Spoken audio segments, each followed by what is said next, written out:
Hyderabad fortune hotel online వ్యభిచారం కేసులో Akhil Pahilwan custody ముగిసింది. 3 రోజుల పాటు విచారించారు అబిడ్స్ పోలీసులు. కస్టడీ ముగియడంతో రిమాండ్ కు తరలించారు. కస్టడీలో అఖిల్ నుంచి ఆన్లైన్ వ్యభిచారానికి సంబంధించిన వివరాలు రాబట్టారు పోలీసులు. లోకాంటో యాప్ లో అఖిల్ కి సంబంధించిన హోటల్ వివరాలు, మోడల్స్ డీటెయిల్స్, ఫోన్ నెంబర్లు ఉండటంపై ఆరా తీశారు. ఏడాదిగా ఈ వ్యభిచారం ఆర్గనైజ్డ్ గా నడుపుతున్నట్లు గుర్తించారు.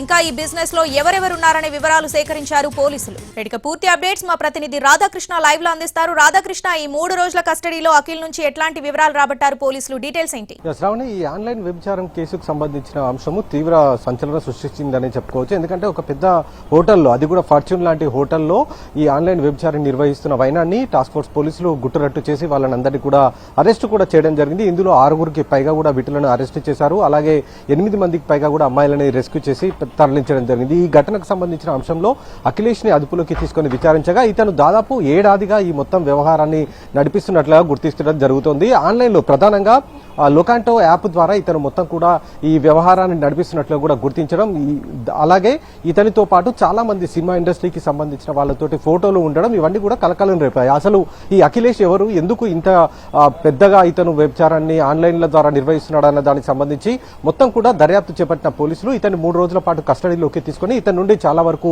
వివరాలు సేకరించారు. ముందుగా అఖిలేష్ మాత్రం పోలీసులు అడిగిన ప్రశ్నలకి సమాధానం చెప్పడానికి నిరాకరించాడు. తనకేమీ తెలియదు, అసలు ఆ నెంబర్లు ఆ లోకాంటో యాప్ లో ఏ విధంగా వచ్చాయన్న విషయం కూడా తనకు తెలియదంటూ కూడా అతను చెప్పడం జరిగింది. కానీ పోలీసులు తమ దగ్గర ఉన్న ఆధారాలన్నింటినీ కూడా అతను ముందు వచ్చి ప్రశ్నించడంతో అతను ఎట్టకేలకు ఈ వ్యభిచారానికి సంబంధించిన అంశాన్ని వాళ్లకు అడిగిన ప్రశ్నలకు సమాధానాలు ఇచ్చాడు. అందులో ప్రధానంగా ఈ లోకాంటో యాప్ లో ఇతను ఏ విధంగా మోడల్స్ కి సంబంధించిన వివరాలు, అది కూడా ఫార్చ్యూనర్ హోటల్ ఇతను లీజ్ కి తీసుకొని దాన్ని నడిపిస్తుండడం, అందులో ఈ అమ్మాయిలను ఇతర రాష్ట్రాల నుండి తీసుకుని వచ్చి అక్కడ హోటళ్లను ఉంచి వాళ్ళ నుంచి ఈ వ్యభిచారాన్ని నడిపిస్తున్నట్టు కూడా అధికారులు గుర్తించడం జరిగింది. అలాగే ఇతను ఏడాది పాటుగా ఈ వ్యవహారాన్ని నడిపిస్తున్నాడంటే ఇతని తెర వెనుక ఎవరెవరు ఉన్నారు, ఇతనికి ఎవరెవరు సహకరిస్తున్నారన్న దానికి సంబంధించి వివరాలు సేకరించే ప్రయత్నం అయితే అధికారులు ఇంకా చేస్తూ ఉన్నారు. ఇతనికి సంబంధించిన సెల్ ఫోన్ ని కూడా సీజ్ చేశారు.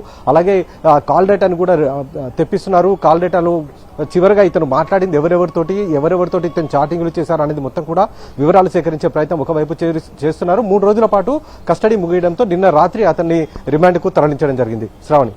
Right Radhakrishna, thanks for the updates.